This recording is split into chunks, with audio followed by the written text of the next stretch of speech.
قطر ہے، سعودیہ ہے، ایران ہے، اس کا ایک ڈیلیگیشن بیٹھتا، جاتا، کن کے پاس جاتا؟ ان کے پاس جاتا کہ جن سے تعاون کرنا، جن سے محبت کی پینگیں بڑھانے کے لیے رشی سوناک گئے، جو بائیڈن گئے، ٹونی بلنکن گئے، اور ٹونی بلنکن نے کیا کہہ دی بات؟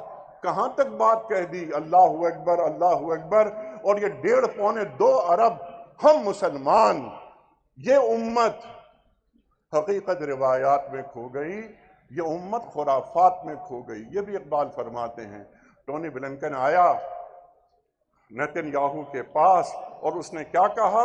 اس نے یہ کہا کہ میں آپ کے پاس یہ فورن سیکرٹری کی حیثیت سے نہیں آیا امریکہ کے، میں امریکہ کے فورن سیکرٹری کی حیثیت سے نہیں آیا، میں اس لیے آیا ہوں کہ میرا باپ یہودی، میری ماں یہودی اور میں یہودی۔ پورے عالم اسلام میں کم از کم 2 افراد تو ہوتے جو جا کر یہ کہتے۔ یہ اسماعیل ہانیہ بات کر رہے تھے، اور میں سوچ رہا تھا کہ اسماعیل ہانیہ اور اس کی تنہائی، یہ کس سے مخاطبت کر رہا ہے؟ یہ عرب دنیا سے مخاطبت کر رہا ہے؟ کیا عرب دنیا، خاص طور پر عرب دنیا اور عمومی طور پر پورا عالم اسلام، کیا غزہ کا مسئلہ حل کرنے میں سنجیدہ ہے؟ میرا سمپل سوال یہ ہے۔ 195 کنٹریز ہیں یو این او کے ممبر، 195 کنٹریز، سوائے 29 کے سب نے اسرائیل کو تسلیم کیا ہوا ہے۔ کہ عالم اسلام 57 کنٹریز میں سے ہم میں سے کتنے لوگ ہیں جنہوں نے اسرائیل کو تسلیم کیا ہوا ہے؟ ٹونی بلنکن جب یہ بات کہتا ہے کہ جو انسانوں کا قتل عام ہو رہا ہے، انسانیت کا خون بہہ رہا ہے، اس نے اس کو ڈائیورٹ کر دیا کہ میں اس لیے آیا ہوں کہ میرا باپ یہودی، میری ماں یہودی اور میں یہودی۔ آپ کیا کہنا چاہ رہے ہیں؟ آپ ایک ڈائیورٹ کر دینا چاہتے ہیں سچویشن کو؟ آج یہ بات دنیا کو بتائی جا رہی ہے، اور صرف مسلم دنیا ہی نہیں، مسلمان ریاستوں سے زیادہ بڑا احتجاج مغرب میں ہوا، امریکہ میں ہوا، برطانیہ میں ہوا۔ کس نام پر؟ انسانیت کے نام پر۔ آج مجھے بے پناہ خوشی ہے کہ آج یہ ہماری بڑی قیادت ہے، یہ علماء ہمارے سر کا تاج ہیں، یہ تشریف لائے ہیں اور کم از کم اپنے حصے کا کام کر رہے ہیں، قوم کو جگانا، قوم تک اپنی بات پہنچانا اور قوم کے ضمیر کو مردہ نہیں ہونے دینا۔ یا ایھا الرسول بلغ ما انزل الیک من ربک، یہ کام ہمارے معزز علماء کرتے ہیں، کرتے چلے آ رہے ہیں، لیکن وہ بڑے تقدیر کے قاضی کا یہ فتویٰ ہے ازل سے، ہے جرم ضعیفی کی سزا مرگ مفاجات۔ آج ہم قدم قدم پر، یعنی کیا ہم نے خود کو کسی کے سامنے قابل قبول بنانے کے لیے حاضر نہیں کر رکھا؟ کیا ہم نے عافیت کو عذر نہیں بنا لیا؟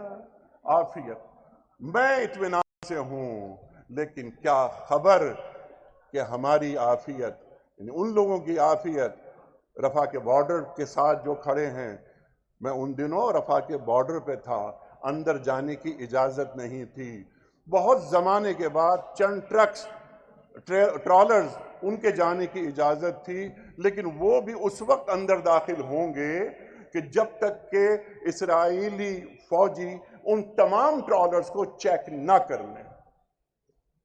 ہم ہاتھ پہ ہاتھ رکھ کر بیٹھے ہوئے ہیں، آواز کیوں نہیں بلند ہوتی؟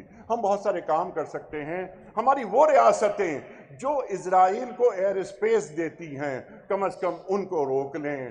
اور مولانا فضل الرحمان صاحب، کیا یہ ضروری ہے کہ ٹریڈ یو ایس ڈالر میں ہو؟ مسلم امہ کی ٹریڈ یو ایس ڈالر میں ہو؟ یہ کس نے کہا ہے؟ معیشت ایک بہت بڑا ایک ٹول ہے، عنصر ہے، معیشت کو ضرب لگانے کی ضرورت ہوتی ہے۔ میں حکمت کی بات کر رہا تھا، حکیمانہ انداز سے یہ کام کیا جائے۔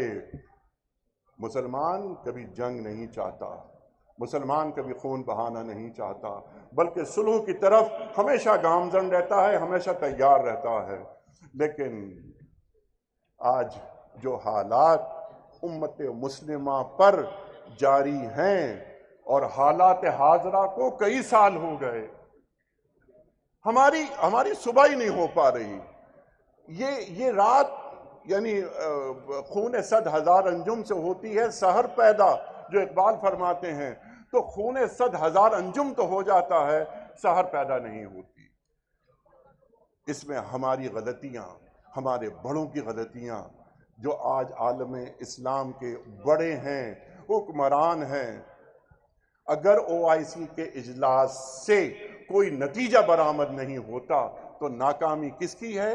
کیا عوامی سطح پر یعنی عوام الناس کی ناکامی ہے؟ نہیں، یہ بڑوں کی ناکامی ہے کہ جنہوں نے معمولی فائدوں کو اپنی زندگی کا ماحصل بنا لیا، اپنا ہدف بنا لیا۔ ایک دن اللہ کے سامنے جواب دہی کا احساس ہو تو مسلمان بھی اسی انداز سے چلے کہ جس کے تعلق سے اقبال نے فرمایا تھا۔ مجھے پرچی مل رہی ہے کہ میرا وقت مکمل ہو گیا۔ اقبال فرماتے ہیں کہ نکل کے صحرا سے جس نے روما کی سلطنت کو الٹ دیا تھا، سنا ہے میں نے یہ قدسیوں سے وہ شیر پھر ہوشیار ہوگا۔ السلام علیکم۔